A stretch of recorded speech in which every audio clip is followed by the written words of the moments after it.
Greater Warangal municipal corporation budget సమావేశం రసాబసగా మారింది. అవినీతి మేయర్ గద్దె దిగాలంటూ టీఆర్ఎస్ కార్పొరేటర్లు కౌన్సిల్ సమావేశంలో ప్లేకార్డులు ప్రదర్శించి బడ్జెట్ పత్రాలు చించివేశారు. బీజేపీ బీఆర్ఎస్ కార్పొరేటర్లకు తోడుగా నల్ల బ్యాడ్జీలతో కౌన్సిల్ నిరసన తెలిపారు. సభ్యుల ఆందోళన మధ్య 2024-25 వార్షిక సంవత్సరానికి 650 కోట్ల 12 లక్షల రూపాయల అంచనాలతో బడ్జెట్ సభ్యులు ఆమోదించారు.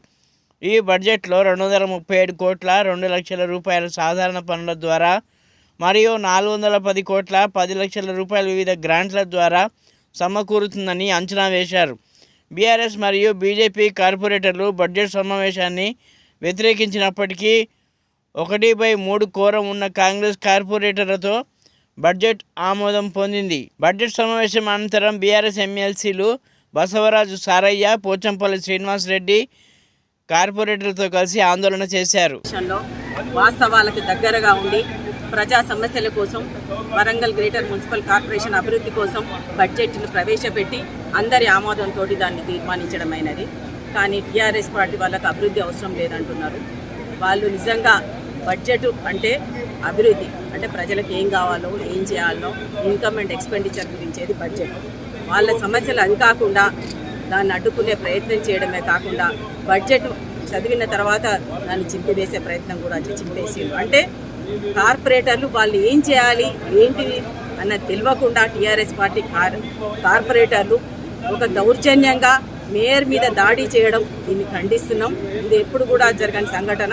నేను ఒక రాజ్యసభ సభ్యురాలుగా పార్లమెంట్లో ఆ రోజు ఉన్నప్పుడు తెలంగాణ వ్యతిరేకవాదులు ఆ రోజు తెలంగాణ డాక్యుమెంట్ ఏదైతే చించిపోయిపోతే అడ్డుకునే దాంట్లో నేను మొదలున్నాం. కానీ ఈరోజు టీఆర్ఎస్ పార్టీ వాళ్ళు అభివృద్ధి అని మాట్లాడేటోళ్ళు బడ్జెట్ని చింపేయడానికి నా మీద దాడి చేయడం నిజంగా దాన్ని వ్యతిరేకిస్తున్నాం. వాళ్ళకి అభివృద్ధి కావాలంటే ప్రజా సమస్యల గురించి మాట్లాడాలి. కళాతోరణం అంటూరు మరి ఇన్నేళ్ల నుంచి కళాతోరణం గురించి ఎందుకు మాట్లాడలేదు? కావాల్సే రిప్రజెంటేషన్ ఇవ్వాలి, వాళ్ళ గలం ఇవ్వాలి, వాళ్ళు మాట్లాడాలి. గతంలో ఎన్నోసార్లు వాళ్ళకి నేను ఇదే మేయర్గా నేను అక్కడ ఉన్నాను. ఇప్పుడు నేను ఈ మేయర్ అనేది కార్పొరేటర్స్ దాని మీద ఎన్నుకునేది. దాని కండువాలు మారినంత మాత్రాన మున్సిపల్ చట్టంలో తీసివేయాలన్నది లేదు.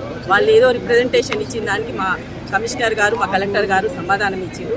నేను కార్పొరేటర్స్ ద్వారా ఎన్నుకున్న మేయర్ని వాళ్ళు తీసివేయాలంటే తీసేయడం, కూర్చో అంటే కూర్చోని, దిగమంటే దిగమని, బడ్జెట్ పెట్టద్దంటే పెట్టవద్దు అనడానికి వాళ్ళకి లేదు, వాళ్ళకి హక్కు లేదు. ప్రజాస్వామ్యం ఇది. మేయర్ అనే వ్యక్తి అందరికీ సమానంగా అందరికీ ఏదైతే బడ్జెట్ని ఆమోదిస్తేనే రేపు ప్రజల సమస్యలు తీసేయడానికి అవకాశం ఉంటుంది. కాబట్టి ఈరోజు బడ్జెట్ పెట్టి ఆమోదించుకోవడం జరిగింది. అందరూ కూడా మా కార్పొరేటర్స్ అందరూ సహకరించిన కార్పొరేటర్స్కి, ఎక్స్ ఆఫీషియో మెంబర్స్కి అందరూ కూడా హృదయపూర్వకంగా ధన్యవాదాలు తెలియజేస్తున్నాను. అభివృద్ధికి అడ్డుపడ్డారు అని చెప్పేసి మిమ్మల్ని అభివృద్ధికి ఎన్ని రోజులు ఉన్నది ఆ పార్టీ అక్కడ వాళ్ళు చెప్పిన దాన్ని బట్టే మేము ఇక్కడ మేయర్గా ఇప్పుడు నాకు పూర్తి సహకారం అందిస్తున్నారు. మా ఎమ్మెల్యేలు, మా మంత్రి గారు కూడా పూర్తిగా, మా ఎంపీ గారు అందరూ కూడా కలిసి మొన్న ల్యాబ్స్ అయ్యే 150 కోట్ల స్మార్ట్ సిటీకి ముఖ్యమంత్రి దగ్గర వెళ్ళి మాట్లాడి అట్లా ఎప్పుడు కూడా మమ్మల్ని ఏది ఉన్నా కానీ ఇంతవరకు కార్పొరేషన్లో కూడా నేను ఉన్న దాంట్లో ఎవరు కూడా మేయర్ మీద దాడి చేస్తే దాని మీద చర్యలు తీవ్రంగా ఉంటాయి. కానీ నేను అలా కాకుండా ఓపికతోటి ఉండి మేయర్గా నేను బడ్జెట్ని ప్రజల అభివృద్ధి కోసం బడ్జెట్ని ఆమోదించుకోవడం జరిగింది. సంవత్సరం 300 కోట్లు తెస్తానని ఎక్కడ పోయినాయి?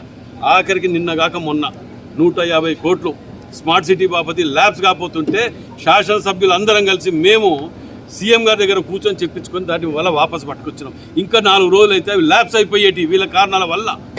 ఇన్ని రోజులు వాడకుండా ఉన్నారో ఇవాళ ఈ 150 కోట్లు పోవటమే కాదు, రాబోయే వాటిని బ్లాక్ లిస్ట్లో పెట్టి రాబోయే స్మార్ట్ సిటీ పైసలు రాకపోయేది ఈ దుర్మార్గులు చేసిన పాపాలకు. ఇవన్నీ బయటకు వస్తాయని చెప్పి ఓ నిరసన పేరుతోటి మేయర్ గారు అని చెప్పి, మేయర్ గారు అంటే నిన్నటి వరకు వాళ్ళ దగ్గర ఉంటే బంగారం, ఇలా మా దగ్గరికి వస్తే వెండా? సిగ్గు అనిపిస్తలే? ఇలా మా పార్టీ నుంచి మీ పార్టీలోకి వచ్చిన ఎంతమంది ఉన్నారు? ఏం జవాబు చెప్తారు దానికి? మాకు 21 మంది ఉంటే 6 ప్రతిపక్ష హోదా లేకుండా కూడా తీసుకొని పోయి విలీనం అని చెప్పి చేసిన దుర్మార్గులు మీరు. ఇలా మీరు వీటి గురించి మాట్లాడే అర్హత ఉన్నదా?